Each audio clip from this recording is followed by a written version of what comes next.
Election commission ने 16 मार्च को लोकसभा चुनाव की तारीखों का ऐलान कर दिया है।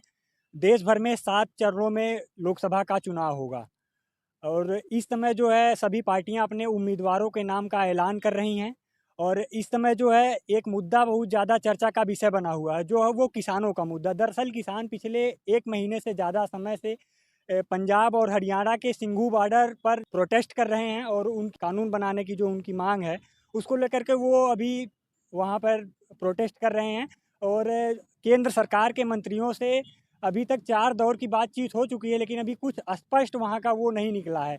हालाँकि अभी 21 फरवरी को एक युवा किसान जो थे, अभी उनका मुझे नाम याद नहीं आ रहा है।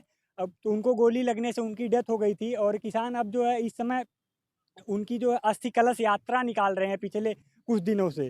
तो इस अस्थि कलश यात्रा का क्या प्रभाव पड़ेगा इस हरियाणा और पंजाब के चुनाव में? तो हमारे साथ बातचीत करने के लिए कुछ मौजूद हैं, ये लोग जो है हम इनसे परिचय करवाएँगे और ये मूल रूप से जो है पंजाब के ही रहने वाले हैं। तो बातचीत करते हैं। क्या नाम है आपका? नमस्कार, राजेश। राजेश। तो पंजाब के रहने वाले हैं आप? हाँ जी, बिल्कुल पंजाब से रहने वाले हैं। तो ये जो किसान आंदोलन अभी 1 महीने से ज़्यादा समय से चल रहा है, इसका जो है असर लोकसभा चुनाव में किस तरीके से आप देखते हैं? देखो जी, हमारी तो कोशिश रहेगी कि लोकसभा चुनाव पे इसका बहुत असर पड़े। बाकी तो आगे पता चलेगा बाद में, न्यूज़ वाले क्या कितना किस चीज़ को बढ़ावा देते हैं। हमारे किसानों की बात कितनी रख पाते हैं। मीडिया वाले तो उठा ही रहे हैं किसानों की बात। उठा रहे हैं तो अच्छी बात है, मीडिया को एप्रिशिएट करते हैं, उठा रहे हैं तो बात उठानी भी चाहिए, अच्छी बात है, बुराई इसमें क्या है। किसान देश का अन्नदाता, इससे बड़ा अन्नदाता आज सड़कों पे बैठा है, इससे बड़ी क्या बात हो सकती है। तो केंद्र सरकार ने अभी तक तो जो है 4 दौर की बातचीत की है किसान नेताओं से, लेकिन केंद्र सरकार का कहना है कि जो है अभी किसान अब की जितनी है बातचीत हो रही है उनकी मांगें और बढ़ती जा रही हैं। इसको लेकर के आप क्या कहना चाहेंगे? देखिए जी, मांगे तो हमारी जब से घर से चले थे ना, एक ही मांग थी। अब उस मांग को वो मान नहीं रहे तो कोई बहाना तो निकालेंगे कि मांगे बढ़ रही। हमने तो जब से घर से ट्रैक्टर निकाला था ना इधर रोड पे आने के लिए, तो यही कहा था कि हम एमएसपी के लिए जा रहे हैं। अगर वो सरकार हमारा रास्ते में ही मसला हल करते तो हम तो वहीं से वापस चले जाते, हमें दिल्ली पहुंचने की जरूरत ही नहीं थी। और एक बात ये है कि केंद्र सरकार ने जब यहाँ आए थे, उन्होंने खुद ये कहा था घोषणा पत्र में कि हम आएंगे तो एमएसपी पूरे देश में लागू करेंगे। देखिए, अब आप बताइए कि उनके घोषणा पत्र को वो लागू करें या हम धक्के से करवाएं। अच्छा, किसानों की एमएसपी के साथ-साथ कुछ और माँगे हैं, जैसे पहले किसान आंदोलन में ज 700 किसानों की जानें चली गई थी, हाँ, हाँ जी, हाँ तो जी। और कुछ किसानों के ऊपर मुकदमा दर्ज हुआ था। तो किसानों की माँग है कि जो है, जो पहले का किसान आंदोलन में शहीद हुए थे, उनको जो है उनके परिवार को नौकरी मिले और जो किसान थे, उनके ऊपर मुकदमा दर्ज हुआ था। तो उन सब की माँग है कि जो है मुकदमा जिन लोगों के ऊपर दर्ज हुआ था, वो कैंसल किया जाए। तो इसको लेकर के अभी सरकार ने बोला है कि किसानों की बात जो है मानी जाएगी। इसको लेकर के आप क्या कहेंगे? देखिए, किसानों पे जो मुकदमा दर्ज हुआ है वो तो एक ये तर्ज बनता है, अगर सरकार ने किसी चीज़ के लिए रास्ता, ये सड़क है, सरकार ने यहाँ बोल दिया कि इसके आप सड़क पे इस उस पार नहीं जा सकते। हमें जाना ही, हम दिल्ली कैसे पहुँचे, उड़ के तो जा नहीं सकते। हमें तो ये रास्ता लांघना ही पड़ेगा, या हम यहीं बैठेंगे। कुछ किसानों ने कोशिश की कि यहाँ से वहाँ निकल जाएँ। उन्होंने उन जो बंदों ने कोशिश की कोई और दूसरे रास्तों से जाने के लिए, उन पे उन्होंने मुकदमे कर दिए। पुलिस का तो यही काम है कि इन पे प्रेशर बनाया जाए, तभी किसानों पे प्रेशर बनेगा तो शायद ये हो सकता है अपना आंदोलन वापस ले ले। अच्छा, अभी जो है आप कह रहे हैं कि पिछले आंदोलन की बात करें, अभी जो प्रेज़ेंट टाइम में आंदोलन चल रहा है, इस आंदोलन को जो है सिंघू बॉर्डर पे जो है रोक दिया गया, शंभू बॉर्डर पे हाँ जी, बिल्कुल। रोक दिया गया। रोक दिया तो गया। ये मामला हाई कोर्ट में पहुंचा था। हाई कोर्ट ने ये बोला कि अच्छा, किसान है तो वो आंदोलन करने की सबको इजाज़त है देश में। तो लेकिन ये ट्रैक्टर लेकर के, ट्राली लेकर के ही क्यों जाना आंदोलन करने? इसको लेकर के आप क्या मेरी कहना बात चाहेंगे? सुनिए, ट्रैक्टर लेके आप बताओ, ट्रैक्टर से इन वायलेंस क्या है? वायलेंस क्या हो रही है ट्रैक्टर से? कहना है सर कि आप ये नहीं, सरकार का एक तर्क होना चाहिए कि इस ट्रैक्टर से वायलेंस क्या है? तो ज़रूरत क्या है ट्रैक्टर ही ले जाना? देखो, आप जो वैसे भी जा मेरी बात सकते थे। सुनो, पैदल पैदल इतनी दूर, अब ट्रैक्टर है, आंदोलन करने जा रहा है, सरकार हमें खाना थोड़ी खाने को दे देगी। अगर हमारा आंदोलन लंबा चलता है तो उसका हम ये प्रबंध तो करके ही आएंगे कि हम अपना कैसे करें। ट्रैक्टर एक व्हीकल है, इसमें क्या है, व्हीकल किसानी से जुड़ा हुआ है, अपना है, उसमें तो कोई ये नहीं है। ट्रैक्टर रोड पे ट्राले चलते हैं, मोटरसाइकिल चलते हैं, कारें चलती हैं, वहीं ट्रैक्टर चलता है।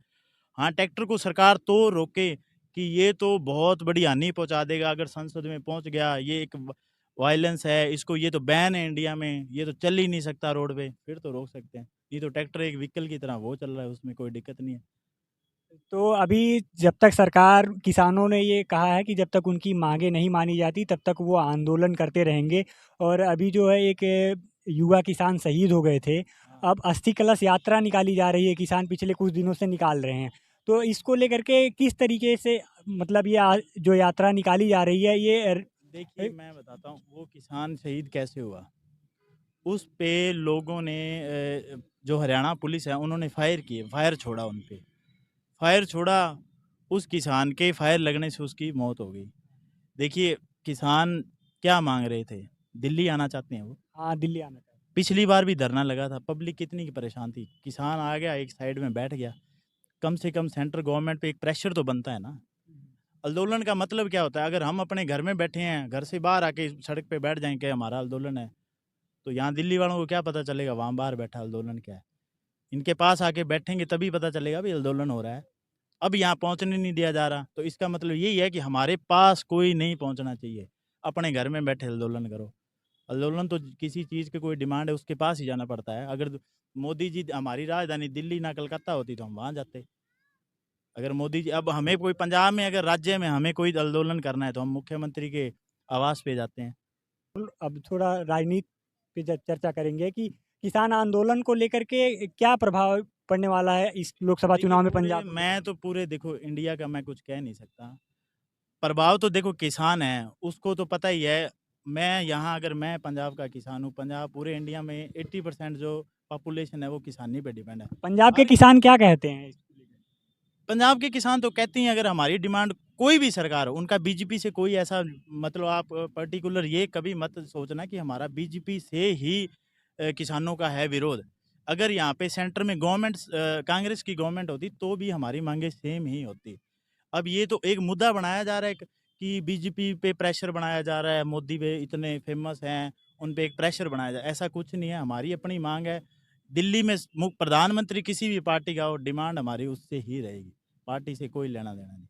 अगर वो नहीं पूरी कर रहे तो लोगों के पास चॉइस है कि इसने नहीं किया तो दूसरा अगर कह रहा है मैं करूँगा, तो वो तो ऑब्वियस है अपनी सोच से वोट उसको ही देंगे।